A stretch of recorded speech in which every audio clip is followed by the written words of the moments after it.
2025 आए, 26 आए, 27 आए, तो भैया वहाँ पे रिजोल्यूशन का दौर शुरू हो जाता है। लोग बाग कहते हैं कि भैया ये साल तो जैसे तैसे निकल गया, अब अगले साल इस जगह पे मैंने ये गलतियाँ की। लीजिए, सन 2024 भी निकल रहा है, साल दर साल यूं ही निकलते जाते हैं। अब हम बोलते हैं कि भैया age is just a number, लेकिन हम जब न्यू ईयर सेलिब्रेट करते हैं तब इस बात को भूल जाते हैं कि भाई this is also a number.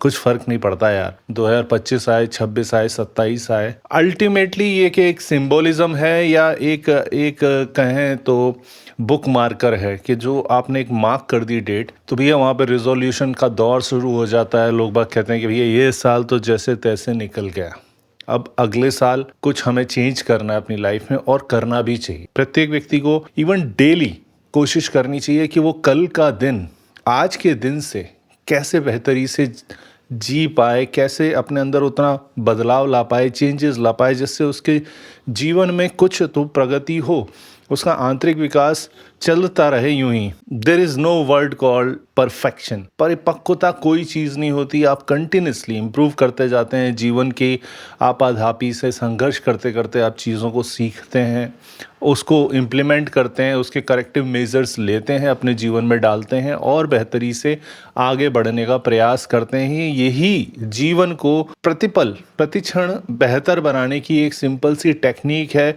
जब आप रात को सोने जाएं तो हमें सोचना चाहिए एक एकाकी मन से, एकाकी भाव से, एकाग्रचित्त होकर कि आज के दिन जो मैंने जीवन जिया उसमें मैंने कहाँ कहाँ क्या क्या गलतियां की, किस किस चीज़ को मैं और बेहतर तरीके से कर सकता था। अलग अलग पक्ष उसके हमें देखने चाहिए कि हाँ, अगर इसको मैं ऐसे करता तो शायद ये चीज़ें और बेहतर रिजल्ट देती। चाहे वो व्यक्तिगत जीवन हो, चाहे वो प्रोफेशनल जीवन हो, कुछ भी हो, प्रत्येक जगह पे there is always a scope of improvement in every environment, in every field of your life. जो हम डेली एक्टिविटीज़ करते हैं, हम भूल जाते हैं कि भाई इसको और बेहतरी से मैं कैसे कर सकता हूँ, क्योंकि जनरली चीज़ें जो हम दिन भर करते हैं वो रूटीन में चलती हैं। अगले दिन भी शायद उससे मिलती जुलती चीज़ें ही करने वाले हैं, हम वही क्रियाकलाप में फिर से इन्वॉल्व होंगे, इंडल्ज होंगे। तब अगर हम रात को अवलोकन करते हैं, उन चीज़ों को रिसाइकल करते हैं, रीथिंक करते हैं सारी चीज़ों को कि भाई कल जो मैंने जिस तरीके से इस चीज़ को किया था, क्या मैं इसमें इम्प्रूवमेंट कर सकता हूँ। अगर कर सकता हूँ तो मुझे पहले वो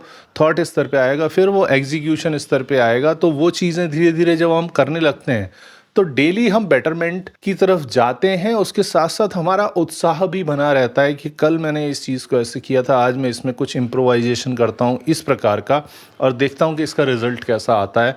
वो रिजल्ट अगर अच्छा आता है तो उसको और बेटर कैसे किया जा सकता है। ये ऑनगोइंग कंटिन्यूस प्रोसेस है जो अनवरत चलती रहनी चाहिए। साल दर साल उम्र दराज होते होते भी आपको ये चीज़ें सीखती रहनी चाहिए, तभी जीवन का उत्साह, ऊर्जा, संचार उसी प्रकार से बना रहेगा। तो नए साल के लिए भी हमको मन से तैयार रहना चाहिए, चाहे वो नया साल केवल नाम के लिए हो, लेकिन एक टारगेट के लिए एक बहुत इम्पॉर्टेंट चीज़ हो सकता है। अगर हम उसे ऐसे देखें कि भाई अब जो पिछला साल निकल गया वो उतना बेहतर नहीं था, उसमें बहुत सारी गुंजाइश थी इम्प्रूवमेंट करने की, इस जगह पे मैंने ये गलतियां की, अब मुझे वो गलतियां नहीं करनी। अगर बेहतर होगा कि अगर आप उसे राइटिंग में लिख पाएँ, चीज़ों को कैटेगरिकली लिख पाएँ कि ये क्षेत्र था, इन क्षेत्रों को मैंने छुआ, अब ये क्षेत्र कुछ नए हैं, इनको उनको भी मेरे को एक्सप्लोर करना है, उनमें भी चीज़ों को ढूंढना है, और जिन क्षेत्रों में मैंने काम किया, जिन एस्पेक्ट्स पे मैंने काम किया, उन चीज़ों पे मैं कैसे बेटरमेंट ला सकता हूँ। कुछ एक ऐसे प्रबल इच्छा शक्ति वाले नियम कायदे हमको अपने लिए बनाने चाहिए जिन पर हम अमल करने का प्रयास करें। यकीनन क्योंकि वो एक थिंकिंग स्तर पे लिए गए हैं और एक फोर्सफुली एनवायरनमेंट में लिए गए हैं, वो यकीनन उतनी जल्दी और स्मूथली एग्जीक्यूट नहीं होंगे, वो चीज़ें उतनी जल्दी रिजल्ट नहीं देंगी, हो सकता है बहुत जल्दी टूट जाएं उससे। लेकिन आपको अपनी आशा नहीं तोड़नी है कि यार मैंने पिछली बार भी तो रिजोल्यूशन लिया था, मैंने पिछली बार भी सोचा था कि इस साल मजबूती के साथ लड़ूंगा चीज़ों से, इस साल मैं अपने अवसाद पे, अपने निराशावाद पे, अपनी इन चीज़ों पे काम करूंगा और इन चीज़ों से बचूंगा। अपनी जो कमियां हैं, क्योंकि प्रत्येक व्यक्ति के अंदर बहुत सारी कमियां होती हैं, उन कमियों को सब व्यक्ति जानते हैं, सब लोग जानते हैं, लेकिन उस पर काम करने की इच्छा नहीं होती क्योंकि वो बहुत कठिन विषय है। लेकिन उनको आपने जान लिया, मान लिया, पहचान लिया, उसके बाद उस पे आपको क्रमशः कुछ एक्शनेबल पॉइंट्स लिखने चाहिए कि मैं ये एक्शनेबल पॉइंट्स लूँगा, उन एक्शनेबल पॉइंट्स पे काम करूँगा, उन कमियों को अपनी कम करूँगा, उनकी पोटेंशियल को कम करूँगा, क्योंकि समाप्त तो नहीं हो सकती, वो तो बिल्कुल आप भूल जाइए, वो चीज़ें समाप्त नहीं होंगी, लेकिन उनको आप बैलेंसिंग स्तर पर ला सकते हैं। अगर हम ये प्रयास भी करना शुरू कर दें, अगर एक चीज़ भी पकड़ लें, per year, per month, per day, एक छोटी सी चीज़ भी पकड़ लें ऑब्जेक्टिफाई करके और उस पे काम करना शुरू कर दें कि भाई ये मेरे जीवन की एक परेशानी है, मैं इस सिचुएशन में हमेशा ओवर रिएक्ट करता हूँ, अंडर रिएक्ट करता हूँ, अप्रोप्रिएटली रिएक्ट नहीं कर पाता हूँ, तो उसमें मुझे क्या क्या बदलाव करने चाहिए। जब हम ये छोटे छोटे बदलाव करने लगते हैं तो हमारी पर्सनैलिटी में एक बहुत बड़ा बदलाव धीरे धीरे होने लगता है, प्रभावशाली व्यक्तित्व के हम धनी हो जाते हैं। तो नए साल में भी हमको ऐसा कुछ मन में धारण करना चाहिए, उसे किसी को बताने की ज़रूरत नहीं, आप मन में सोच लीजिए और उस पर कुछ पॉइंट्स लिख लीजिए कि मुझे ये चीज़ें करके देखता हूँ, क्योंकि इसकी बजाय मैंने ये चीज़ें करी इस वर्ष, उनमें मुझे अप्रोप्रिएट डिज़ायरेबल रिजल्ट्स नहीं मिले, अब डिज़ायरेबल रिजल्ट्स पाने के लिए मैं इन चीज़ों में ये चेंज करूँगा। जब आप वो चेंजेस करेंगे, धीरे धीरे उनको मॉनिटर कीजिए, अगर लगता है कि नहीं और करेक्शन करने की ज़रूरत है, भैया पूरा जीवन आपका है, स्कोप इज़ अनलिमिटेड। आप चीज़ों को अपने तरीके से, यहाँ कोई एसओपी नहीं बना हुआ है, स्टैंडर्ड ऑपरेटिंग प्रोसीजर नहीं है किसी चीज़ का, वो सारे एसओपीज़ आपको बनाने हैं, उनको बिल्कुल डिसिप्लिन से उनको मानना है, उनका पालन करना है। एक बार नियम जो आपने बना दिए, कम से कम उन नियमों का पालन तो आप कीजिए, क्योंकि दूसरों की बताई हुई चीज़ों को मानना एक बहुत दुरूह कार्य होता है, बहुत कठिन कार्य होता है, क्योंकि तब हमें लगता है हमारे ऊपर कुछ ज़बरदस्ती हमसे कराया जा रहा है। लेकिन वो चीज़ें जो आपने ही खोजी हैं, आपने ही जानी है और आपने ही उसके नियम कायदे बनाए हुए हैं, तो भाई वहाँ पे बेईमानी नहीं चलेगी कि नहीं नहीं नहीं यार, आज नहीं, ऐसा नहीं है, कल से शुरू करूँगा, परसों से शुरू करूँगा। भैया इस आना कहानी में ना पूरा जीवन निकल जाएगा, वो कल परसों कभी नहीं आएगा। तो जो करना है अभी करना है। 2025 से मुझे XYZ इन चीज़ों में चेंजेस लाने हैं, इस तरीके से मैं लाऊंगा। और फिर वो ओपन है आपके लिए, क्योंकि भैया आपको देखना है ये आपने कितनी सच्चाई के साथ इन चीज़ों के साथ व्यवहार किया और उन चीज़ों का पालन किया, क्योंकि वो अल्टीमेटली रिजल्ट आपके जीवन को ही देने वाले हैं। अगर अपने साथ बेईमानी आप करेंगे, अपने साथ भी चीटिंग करने लगेंगे,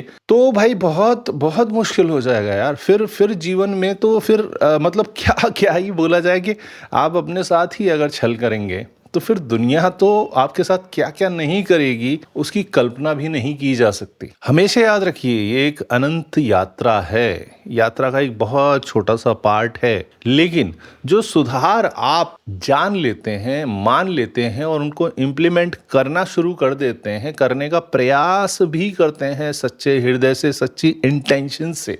इंटेंशंस बहुत इंपॉर्टेंट हैं।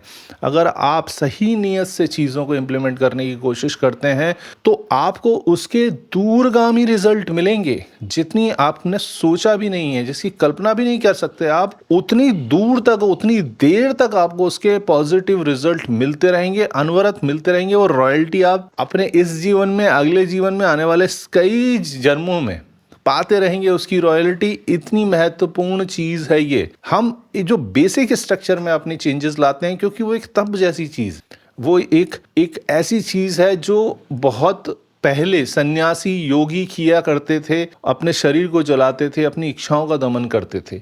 तो आप जब अपनी पर्सनैलिटी के विरुद्ध जो चीज़ें आपको प्रारब्ध ने दी हैं, आपके अवयव दिए हुए हैं, डिसबैलेंस्ड प्रोपोर्शन में चीज़ें दी हैं आपकी, उन प्रोपोर्शन को जब आप बैलेंस करने लगते हो तो आपको अपने आप से लड़ना पड़ता है। वो बहुत छोटा युद्ध नहीं समझ लीजिए, सुनने में, कहने में बड़ा आसान सा सामान लगता है कि यार मैंने ये पॉइंट लिख दूंगा कि कल से मैं इतने टाइम पे ब्रश करूंगा। यार दिस इज रबिश। कुछ बड़े गोल्स लिखिए जो आपके बेसिक नेचर में चेंजेस लाएं, जो आपके जो बेसिक एलिमेंट्स हैं जिनमें डिसबैलेंस पड़ा हुआ है, आप चीज़ों को अप्रोप्रिएट समझते नहीं हैं, लोगों के साथ अप्रोप्रिएट रिलेशनशिप बिल्ड नहीं कर पाते, आप खुशियां नहीं ढूंढ पाते, अगर क्रक्स बोला जाए कि आप खुशियों में सुखी जीवन नहीं जी पा रहे हैं, तो इसका मतलब चीज़ें बहुत रायता फैला हुआ है, बहुत जगह पे फैला हुआ है, क्योंकि ब्रह्मांड तो खुशियां बांटने के लिए बैठा हुआ है, लेकिन आप उसे नहीं बटोर पा रहे हैं, तो इसका मतलब कमी आप में है। उन कमियों को ढूंढिए, उन कमियों को जांचिए, परखिए, उनके सॉल्यूशन भी ढूंढिए और उनको इम्प्लीमेंट करना शुरू कीजिए। तो एक बहुत बड़ा युद्ध है, एक तप समान एक चीज आप करेंगे, अपने आप के विरुद्ध लड़ना, अपने स्वभाव की विसंगतियों से लड़ना, अपनी पर्सनैलिटी, व्यक्तित्व की विसंगतियों से लड़ना, ये कोई छोटी बात नहीं है।